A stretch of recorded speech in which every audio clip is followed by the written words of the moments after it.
जिनके अंदर self respect होती है वो कभी भी आलसी नहीं मिलेंगे आपको।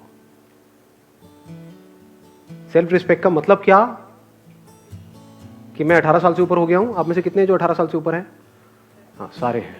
तो दैट मीन्स कि अगर आपके अंदर सेल्फ रिस्पेक्ट है तो अगर है तो क्या आना चाहिए अंदर से कि मुझे बैठे बैठे नहीं खाना है अपने माँ बाप का, फ्री में मुझे कुछ भी नहीं चाहिए, 1 रुपए भी नहीं चाहिए किसी से भी, चाहे वो मेरे माँ बाप हो चाहे कोई भी हो, अपने बेस पे कुछ करना है।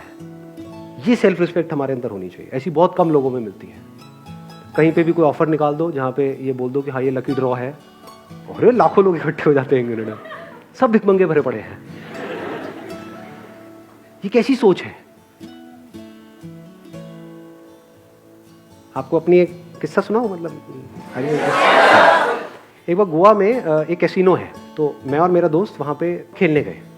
तो मेरा जुआ खेलने का सीधा सा उसूल है कि जुए में मैं चाहे जितना मर्जी जीत जाऊं, मैं उसको अपने पास रखूंगा नहीं, मैं हार के ही उठूंगा। मैं पहले ही फिक्स कर लेता हूं अपने माइंड में कि इतना मुझे हारना है। लोग खेलते हैं जीतने के लिए, मैं खेलता हूं हारने के लिए। अब आप कहोगे हारने के लिए क्यों खेलते हो, पागल हो क्या? अरे खेलने में मजा आता है ना। जैसे हम मूवी देखने जाते हैं तो वहां से कुछ मिलता थोड़ी है मूवी देखने के बाद में। आपने 1000 रुपए खर्चा तो क्या मिला एंड में? मूवी देखने में मजा आया। ऐसी जुआ खेलने में मजा आता है कभी कभी, रोज नहीं। तो ये सोचोगे जुआरी बैठा हूँ तो रूल एक गेम होती है, वो पता है आप लोगों को? उसमें नंबर्स होते हैं बहुत सारे, उसमें नंबर्स पे पैसा लगाना होता है। तो खेल रहे, पहले दिन खेले, वहां से मैंने शुरू किया था 2000 रुपए से, जीतते जीतते 20-25 हजार रुपए हो गए। अगले दिन फिर खेले और वो दोस्त मेरा दूसरा जो साथ में था वो हारे जा रहा, रोज जा रहा, उस दिन पूरा दिन ही खराब। मतलब मैं क्या यार, मैं 15,000 रुपए डाउन हो गया, ये हो गया, मतलब ये हालत चल रही है उसकी। मैं यहाँ पे जीत के भी खुश नहीं, मैं वो खेलने में मजा आ रहा। अच्छा अब ऐसा होगा चलिए यहाँ लगाता हुआ करते करते 75-80 हजार रुपए में जीत चुका था 2000 रुपए से। तो वहाँ पे जितने प्रोफेशनल जुआरी बैठे होते हैं कैसीनोज में, आप अगर कभी गए हो तो आपको पता होगा, जिनका रोज का होता है, मतलब उनकी शक्ल से पता लग रहा था घर बार सब बिक चुका है। मेरे को आ करके नहीं, भाई उड़ जा उड़ जा उड़ जा उड़ जा, उड़ जा उड़ जा उड़ जा, मैंने भी ये गलती करती है। मैं कहा क्या मतलब, क्या उड़ जा, मतलब मैं जीत के चला जाऊं? ये जुआरी कैसे बनते हैं? जीत करके बनते हैं, हार करके बनते हैं? कोई भिखारी कैसे बनता है? जब उसको भीख मिलती है तब बनता है भिखारी, या भीख नहीं मिलती है तब बनता है? जिसको नहीं मिलेगी, उसने कोशिश करी भीख मांगने की, उसको मिली ही नहीं, वो कहेगा नहीं भिखारी बनती मिलने है ही नहीं। जिसको मिल गई वो भिखारी है, जो जीत गया वो जुआरी है। तो ये बेसिक से फंडे हैं लाइफ के। तो मेरा फंडा क्या है कि चाहे जितना मर्जी हो जाए, तो 75-80 हजार रुपए कैसीनो के भी बंदे वो सब एक्साइटेड हुए पड़े कि अगर मैंने ये लगा दिया एक नंबर पे तो उसका 35 गुना या 36 गुना हो जाता है। तो उनकी भी एक लिमिट होती है कैसीनो की। तो सबकी हवा टाइट थी, क्योंकि मैं पागलों की तरह खेल रहा था, क्योंकि मेरे को जीतना ही नहीं था, मैं तो हारने के लिए खेल रहा था ना। समझ लो, और लोग जीतने के लिए खेलते हैं, हारने से उनकी फटती है, मेरा ऐसा कुछ था ही नहीं।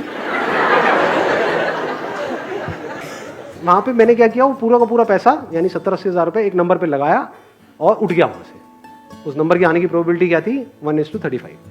तो सारे में कोई नहीं इसमें से कुछ तो रख ले, चल होटल का खर्चा ही निकल जाएगा।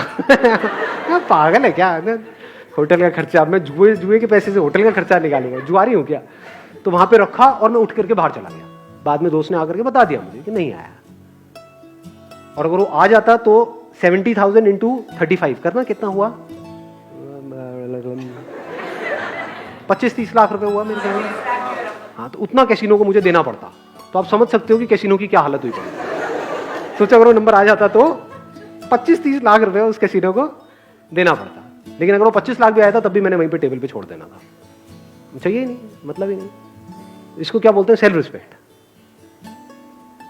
When I was getting married to my wife, अभी I'm not too sure ये बातें बतानी चाहिए नहीं, बट तो ना बता दो आप, तो चीज़ों बता दो सर, कुछ भी बता दो, आपका क्या जाएगा, आप तो अपने घर, मेरी वोट लग जाएगी एनी हाउ। तो बट इतनी कोई बड़ी बात नहीं है, छोटी सी बात है, तो बता देता हूँ, सच है तो उसमें बताने में क्या डर।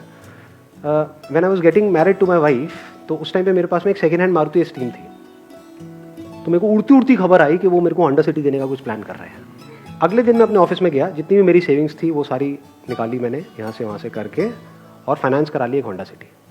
अगले दिन ही ले आया। मतलब मैं कहा आप दो किसको दोगे? लाइफ का फंडा सिंपल, किसी से भी 1 रुपए भी लेना नहीं है। मर जाऊंगा लेकिन अपनी सेल्फ रिस्पेक्ट में कॉम्प्रोमाइज नहीं करूंगा।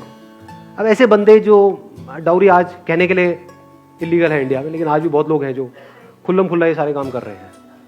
अब उन बेशर्मों को मतलब क्या ये सेशन उनके लिए है? सोचो। अब वो बंदा आकर के पूछेगा सर मेरा आलस कैसे खत्म हो? अबे तू पहले दहेज देने के बारे में तो बंद कर सोचना। हाँ, बैठे बैठे फ्री का खाने के चक्कर में है, तूने किया क्या उसके लिए जो भी तुझे मिला? तो पहले आपको अपने आप से पूछना है मैं क्या कर रहा हूं, यहाँ पे स्क्रीनिंग कर रहा हूं। अगर आपके अंदर सेल्फ रिस्पेक्ट है ही नहीं, यानी आपको फ्री में कहीं से कुछ मिल जाता है तो आप बड़े खुश हो जाते हो, जुए के पैसे से आप बड़े खुश हो जाते हो, दहेज के बारे में सोचते रहते हो सुबह से रात तक कि हाँ मेरे को कितना मिलेगा, मेरी मार्केट वैल्यू क्या है। अगर इस तरह की आपकी सोच है तो ये सेशन आपके लिए नहीं है। ये सेशन किन लोगों के लिए है? जिनके अंदर सेल्फ रिस्पेक्ट है। जब सेल्फ रिस्पेक्ट होती है तो फिर हम रास्ते ढूंढते हैं कि लूंगा तो नहीं किसी से भी 1 रुपए भी, तो अब कैसे, मतलब खुद को ही लायक बनाना पड़ेगा। तो वहां से लेजीनेस जड़ से खत्म होती है।